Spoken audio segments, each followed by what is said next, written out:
When Japan entered the Second World War, its empire stretched across vast oceans and glittered with confidence. From Pearl Harbor to Singapore, Imperial Japan's rise seemed unstoppable. Its aircraft, especially the nimble Mitsubishi Zero, had earned a mythic reputation. Agile, deadly, and far superior to anything the Allies could throw into the Pacific skies in the early years. But as Japan's empire expanded, its skies began to close in.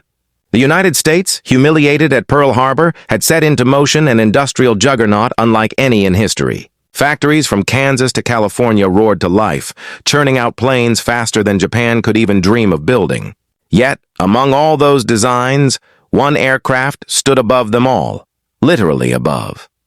It was a machine conceived to operate where no Japanese interceptor could reach, where thin air turned engines sluggish, and where the stratosphere itself became a shield. That aircraft was the Boeing B-29 Superfortress. But the secret behind its dominance wasn't just its size, range, or payload. It was something hidden deep within its wings. 4 monstrous Wright R-33-50 duplex Cyclone engines, each paired with a marvel of American engineering, the General Electric Turbo-Supercharger. This wasn't just a piece of machinery. It was a technological leap, a device that gave the B-29 its wings in the stratosphere, turning the sky itself into an invisible fortress. The concept of turbo-supercharging wasn't entirely new. Engineers had been experimenting with forcing more air into engines since World War I. But what General Electric and Boeing achieved during the 1940s was a revolution in altitude performance. See, normal aircraft engine gasps for breath as it climbs higher. The air becomes thinner, oxygen levels drop, and with it, power. At 30,000 feet, most engines can barely function. But the turbo-supercharger changed the rules. It captured exhaust gases, the very waste pouring from the engine's cylinders, and redirected that pressure to drive a turbine. That turbine spun a compressor, forcing dense air back into the engine's intake. The result was astonishing. Even at altitudes where air was scarce, the B-29's engines could perform almost as if they were still flying close to sea level. It was this technology that allowed the Superfortress to climb into the stratosphere, up to 31,000 feet, far beyond the reach of Japanese anti-aircraft guns and interceptors.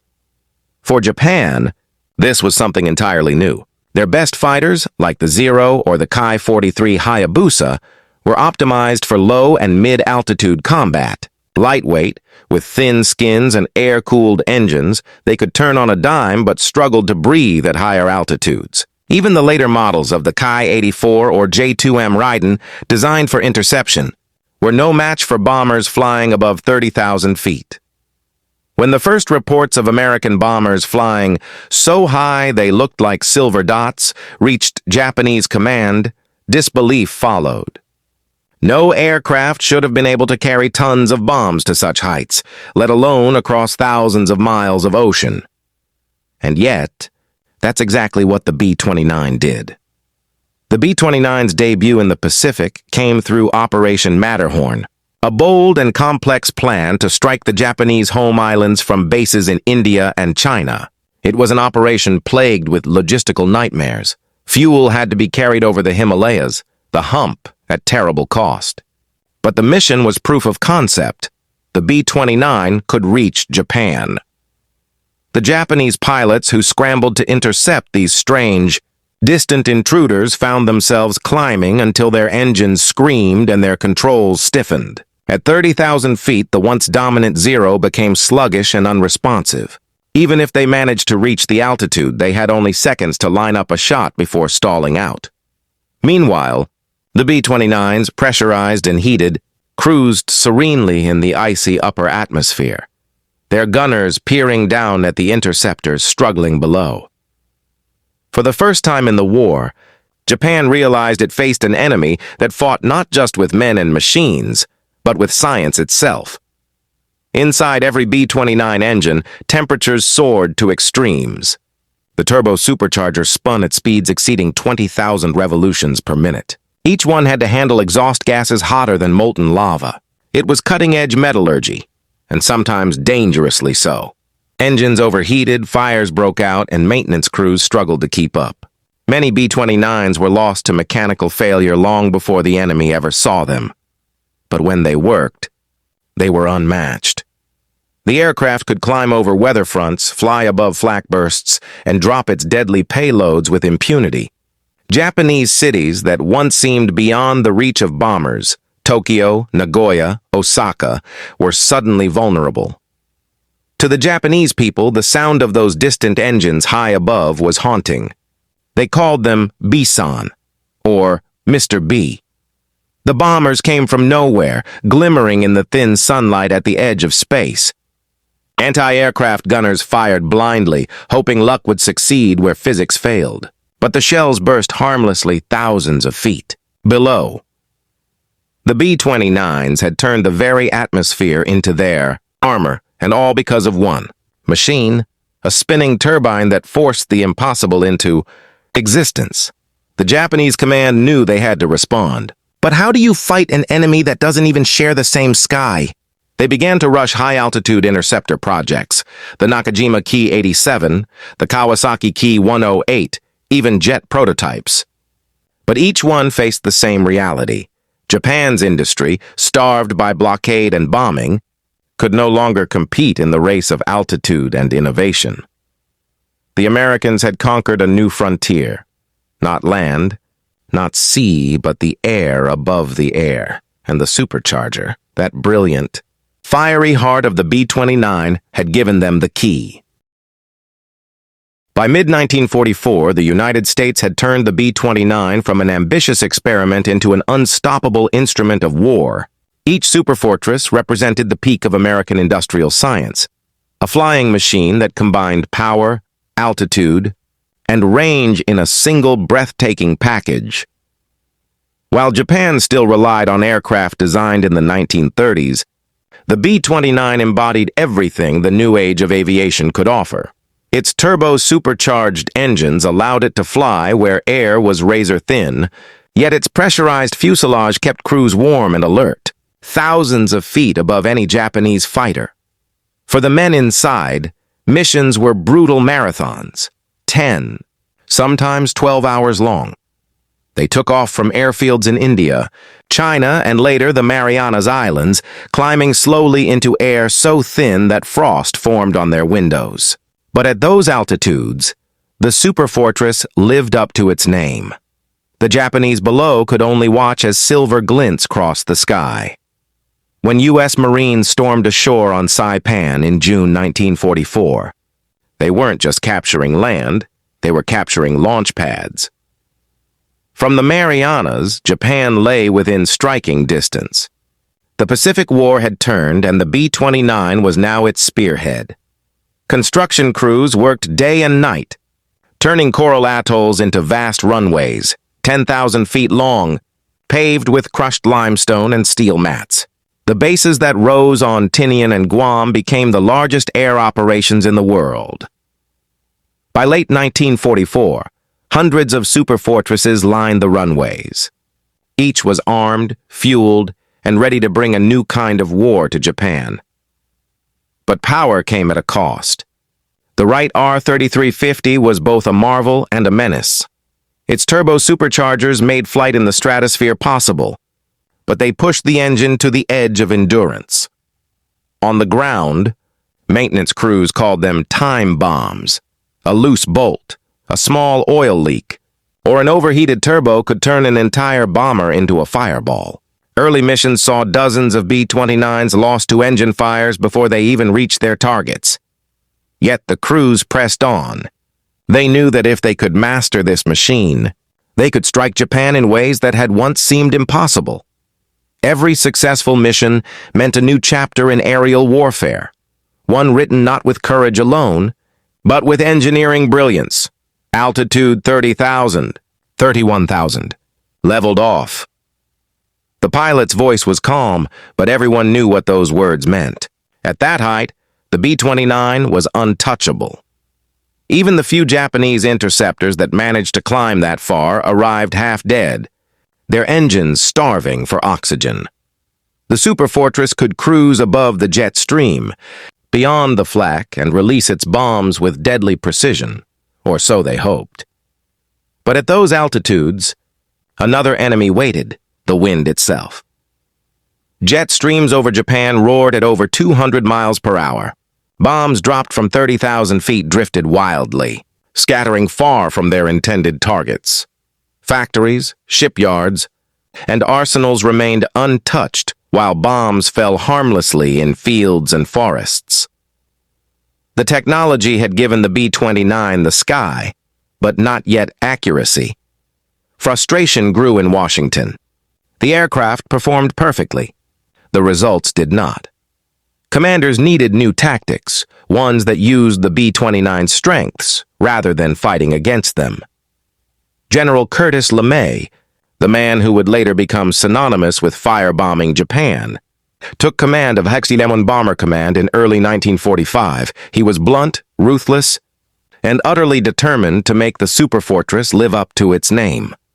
LeMay understood the turbo-supercharger gave him altitude, but not necessarily success. So he made a shocking decision. He ordered his bombers to go low. No more high-altitude precision raids buffeted by winds and freezing cold. Instead, the B-29s would descend to 5,000 or even 7,000 feet, low enough for visual bombing, but high enough to stay out of small arms fire. And they would come at night. On March 9, 1945, hundreds of B-29s took off from Tinian under the cover of darkness. Their bomb bays were not filled with high explosives this time, but with a new weapon, incendiaries. The target, Tokyo. As the formation crossed the Japanese coast, flak erupted, but the bombers pressed on. They released their loads in a grid pattern designed to create a firestorm. Within minutes, the city was ablaze. Wooden houses, paper screens, and narrow streets turned into a sea of flame. The heat grew so intense that oxygen itself vanished. 84,000 people died that night. More than 1 million were left homeless. From that moment, Japan understood that altitude was not the only terror the B-29 could bring. It was endurance, organization, and relentless efficiency.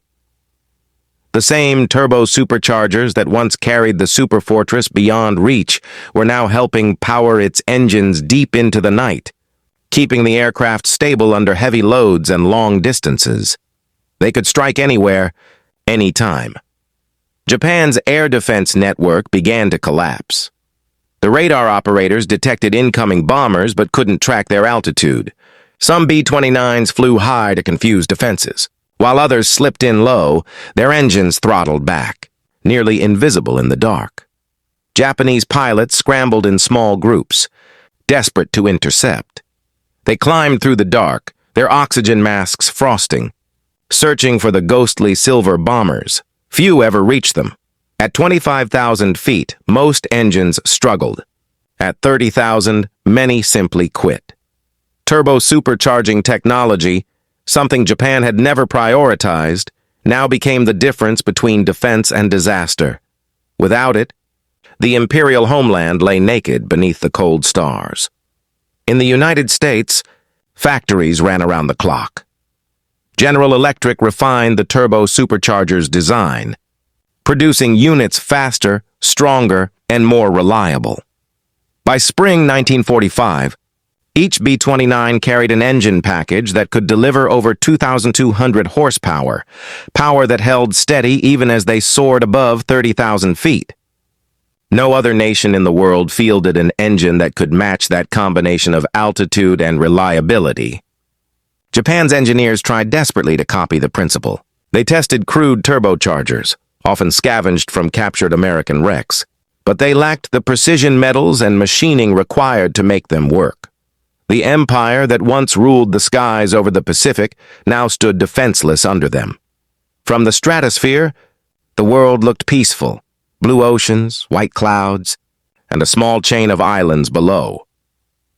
But for the crews of the B-29, those islands meant another mission, another target, another long flight over enemy territory. They watched as fires burned hundreds of miles below. their engines humming perfectly thanks to the miracle of turbo-supercharging. For many, it felt unreal. A war fought from the edge of space.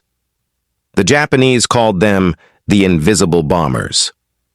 They struck from the heavens, and before the defenders could react, they were gone, leaving only smoke, silence, and ruin. The technological advantage was absolute, but it carried a human cost on both sides. Pilots who suffocated in thin air, civilians who burned in the cities below, and an empire learning too late that science could rewrite the laws of war. In just a few months, the B-29 turned Japan's skies into a battlefield the Imperial forces could not win. And as the summer of 1945 approached, the world would soon witness the ultimate expression of that dominance, when a single B-29, flying high and steady under turbo-supercharged power, carried a weapon that would end the war and change humanity forever. By the summer of 1945, the B-29 had become more than just a bomber. It was a symbol of reach, of science, of power. Its missions no longer sought to simply weaken Japan. They aimed to break it entirely. The sky, once a realm of dogfights and bravery, had become a theater of mathematics and engineering. The Superfortress didn't win with maneuverability. It won with altitude, endurance, and precision, all made possible by one relentless invention, the Turbo-Supercharger. Inside those gleaming nacelles, the Wright R-3350 duplex Cyclone engines spun with terrifying force. Each turbo-supercharger took exhaust gases hotter than a blast furnace and used them to compress the thin, icy air of the stratosphere back into the engine's heart. This constant breathing, this artificial respiration, gave the B-29 its godlike advantage.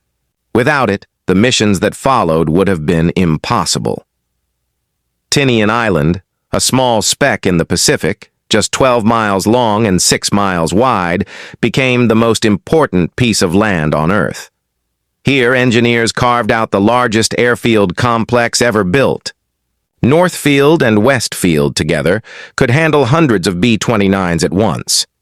Each of these bombers carried the weight of a nation's hope, and soon something even heavier. Within the sleek fuselage of one particular B-29, crews installed new wiring, heavy security locks, and a specialized bomb bay cradle. The aircraft's name, Enola Gay. Its mission, to deliver a weapon unlike any in history. The atomic bomb, code-named Little Boy, was not just another explosive. It was the ultimate test of American industrial science. And at its core, the mission depended entirely on the same technology that had carried the B-29 into the stratosphere for over a year, the Turbo-Supercharger. The scientists at Los Alamos calculated everything: bomb weight, detonation altitude, blast radius.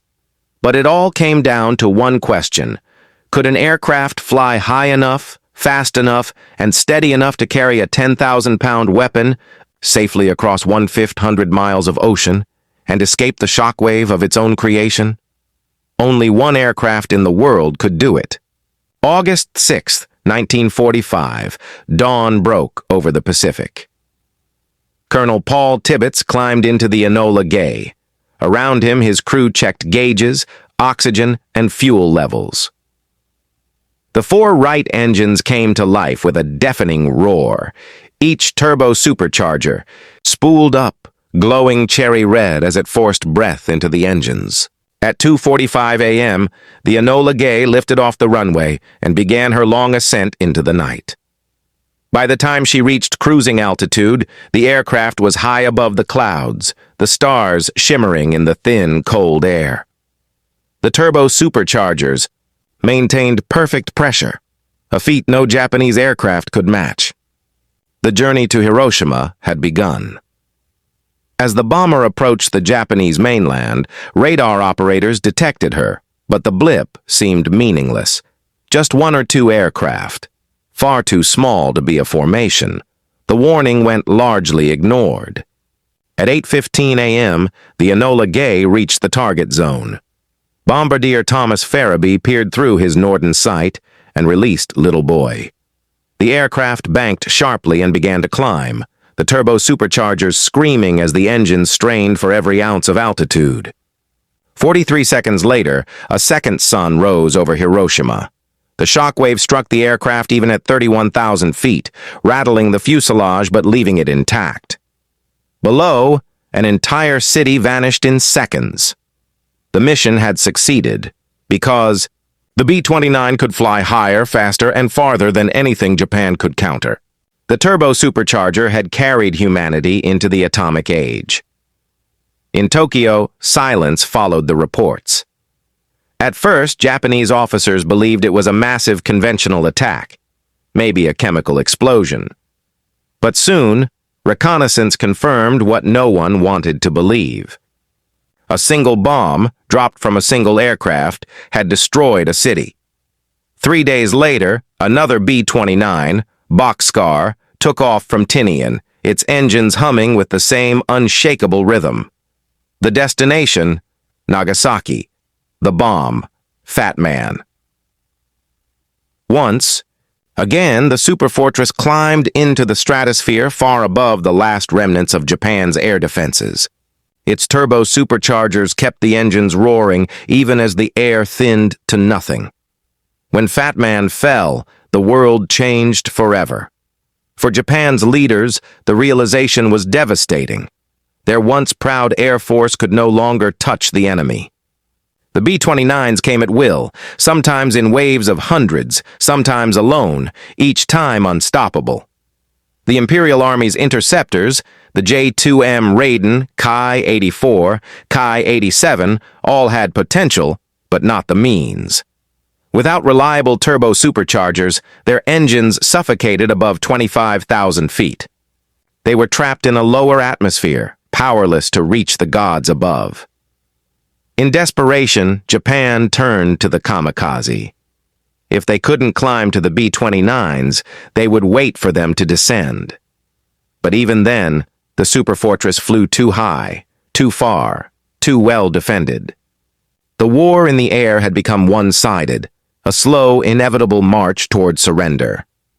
In the United States, engineers quietly reflected on what they had built. The turbo-supercharger had started as a scientific curiosity, a way to make piston engines breathe in thin air. Now, it was the beating heart of the aircraft that ended the most destructive war in history. At 35,000 feet, crews could see the curvature of the Earth. They were among the first humans to truly live and fight in the stratosphere, a place no one had imagined war would ever reach. The men inside the B-29s often said the same thing. Up here, it feels like another planet. They flew above the weather, above the clouds, above the reach of the world's pain, and yet their bombs brought it all back down. Behind the glory and devastation were thousands of unseen hands, machinists, engineers, scientists, who made the miracle possible. General Electric alone produced over 25,000 turbo-superchargers during the war. Every one of them was hand-built, balanced, and tested under conditions hotter than a volcano. If even one failed, a B-29 could be lost. If they worked, the aircraft could conquer the sky. Each unit symbolized America's scientific might and Japan's industrial despair. By August 15, 1945, the Emperor spoke words never before heard in Japan's history: surrender. The empire that had once dreamed of controlling the Pacific was brought to its knees by machines it could not match. The B-29 Superfortress had flown higher than any bomber before it. But it wasn't altitude alone that defeated Japan.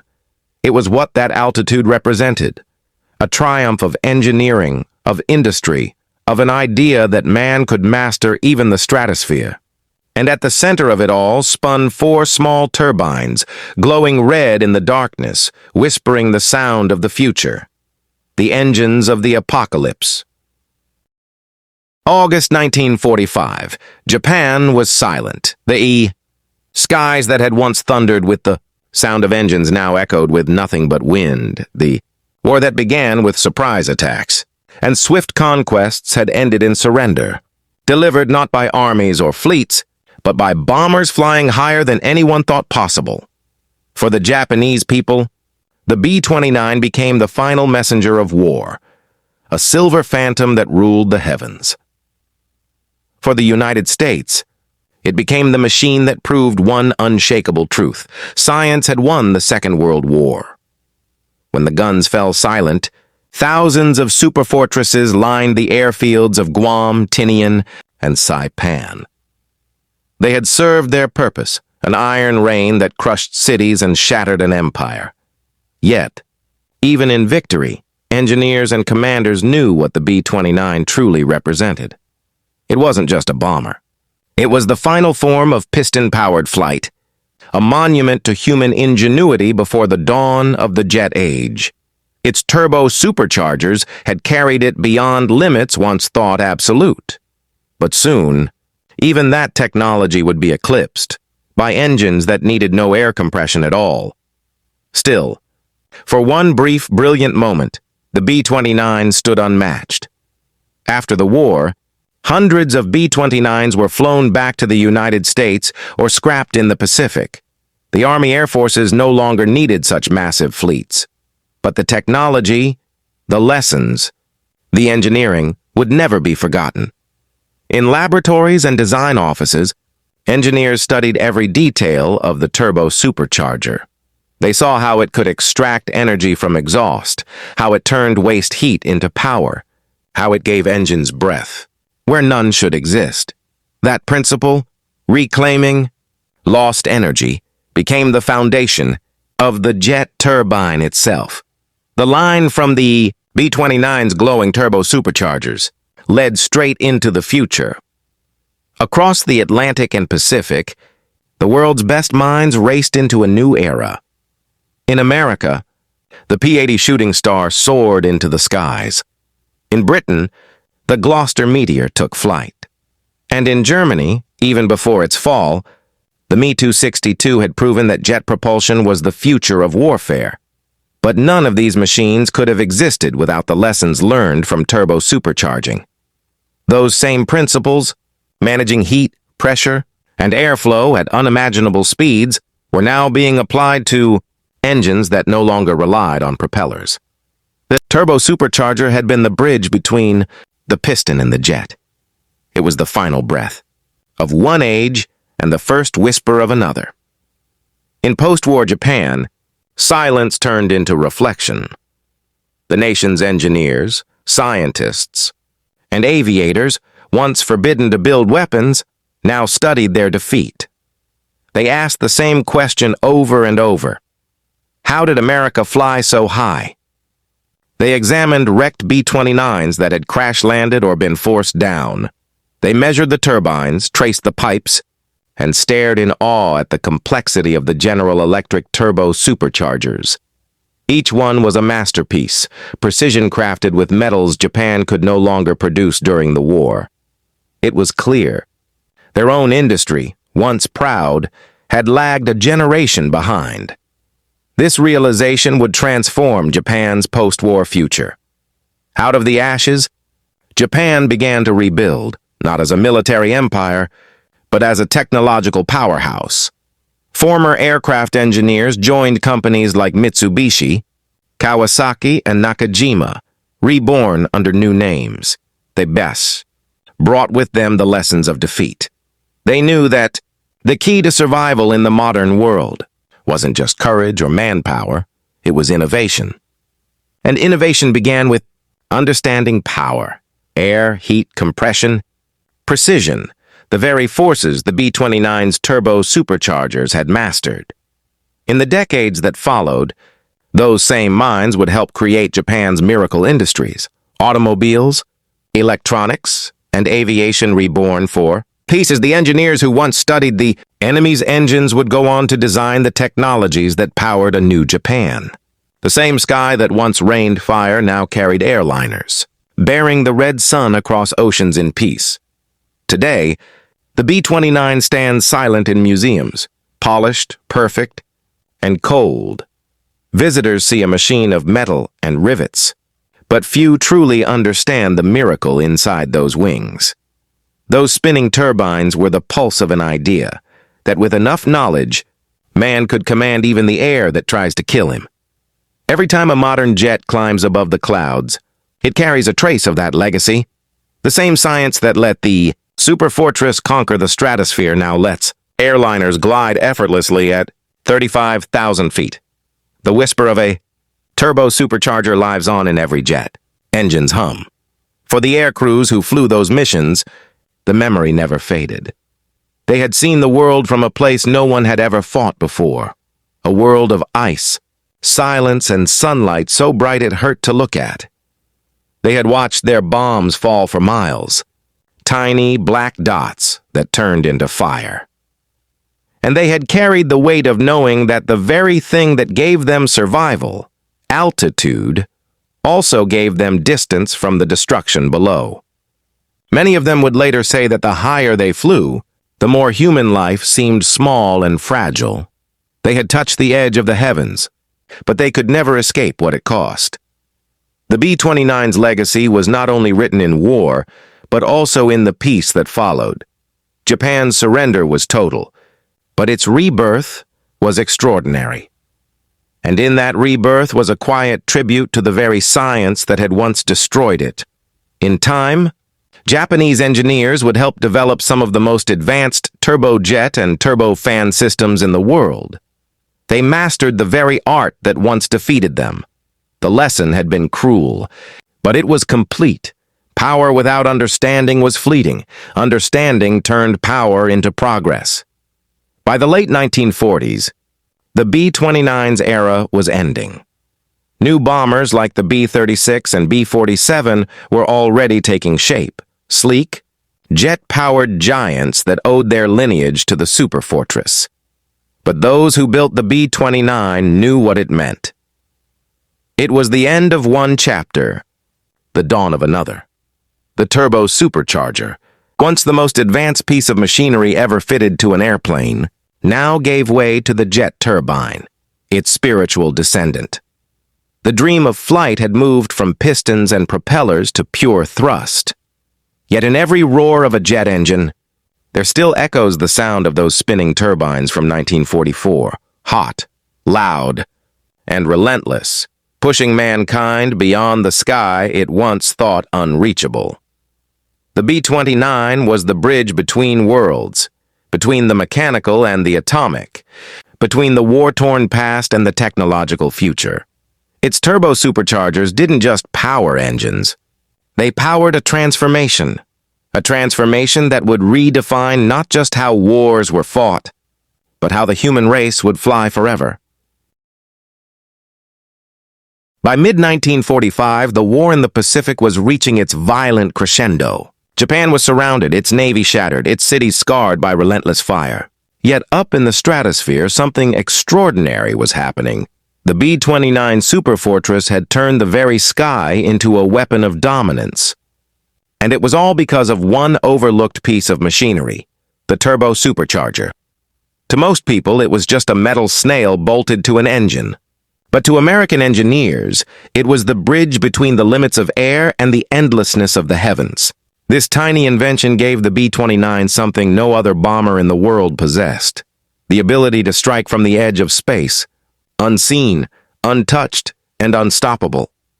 High above the haze, where the sky turned deep indigo and the air was razor-thin, B-29s cruised at altitudes the Japanese never imagined a bomber could sustain. Up there, the engines purred in perfect rhythm, powered by their turbo-superchargers, spinning, whistling, glowing red-hot, forcing oxygen into the engine so they could breathe even where men could barely survive. To the crews, it was a feeling like no other. The pressure suits squeezed their bodies. Frost crept along the cockpit glass. And below them, the entire curvature of Japan stretched into the distance. They were gods above the storm, striking with thunder from the heavens. For Japan's air defense, it was a nightmare that logic couldn't solve. Fighters struggled to climb high enough. Anti-aircraft shells burst hundreds of meters below their targets. Even radar had trouble tracking them at such altitudes. The B-29s were practically ghosts, appearing out of nowhere, raining destruction, and vanishing back into the upper air before interception was even possible. Desperate engineers in Japan scrambled to adapt. They modified engines, stripped armor, lightened fuel loads, all to make their planes reach the unreachable. But no matter how they tried, the gap remained.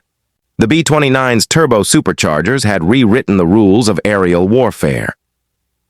Even when Japan began deploying their fastest interceptors, the Ki-84 Hayate, the J-2M Raiden, they found themselves gasping for air above 30,000 feet, engines choking, controls stiffening, and guns freezing.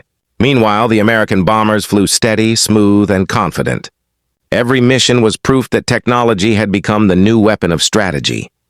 But this sky supremacy came at a cost. The B-29s were not invincible. At such extreme altitudes, every system was pushed to the limit. Engines overheated. Superchargers sometimes failed catastrophically, exploding into shrapnel that could tear through the fuselage. Crewmen fought freezing temperatures and lack of oxygen, and navigation errors at those heights could stretch hundreds of miles. Yet the crews endured, because every mission meant they were one step closer to ending the war. The turbo-supercharger wasn't just a machine, it was their lifeline, their edge, their silent ally in the thin blue air. As the bombings intensified, from industrial complexes to urban centers, Japan's cities became infernos. The sky, once their shield, had turned into their enemy. Every siren wail carried the sound of an approaching B-29 formation, invisible until it was too late. Then came the missions that would change the world forever, the flights of the Enola Gay and Boxcar.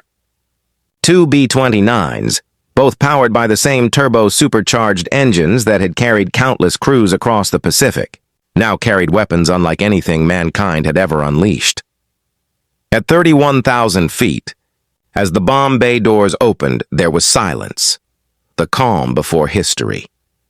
The same technology that once represented human innovation now symbolized the terrifying potential of it.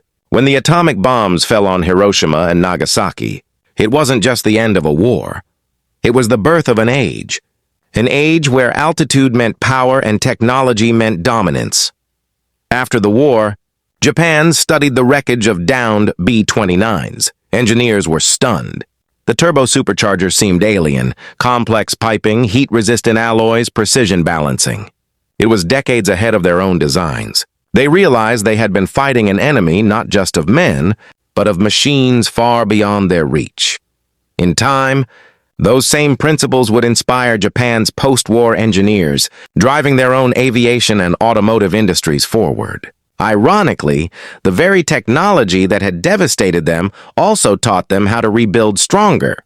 And as for the B-29, it became a legend, the first true high-altitude strategic bomber, the machine that took mankind into the stratosphere long before rockets did. Its engines, glowing red with turbocharged fury, had turned the impossible into routine.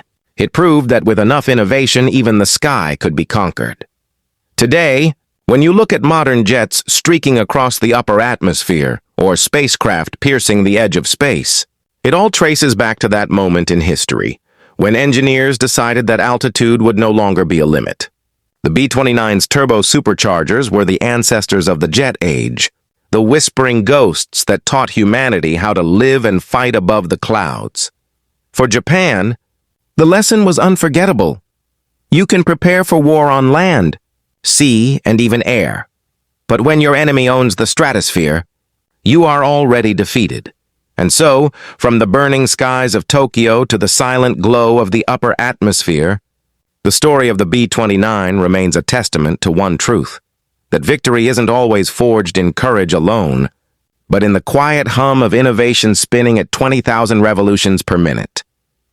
Because in World War II, it wasn't just bombs that changed history, it was the air itself, compressed, ignited and unleashed by turbo-superchargers that gave the Superfortress the sky, and left Japan staring helplessly into the heavens.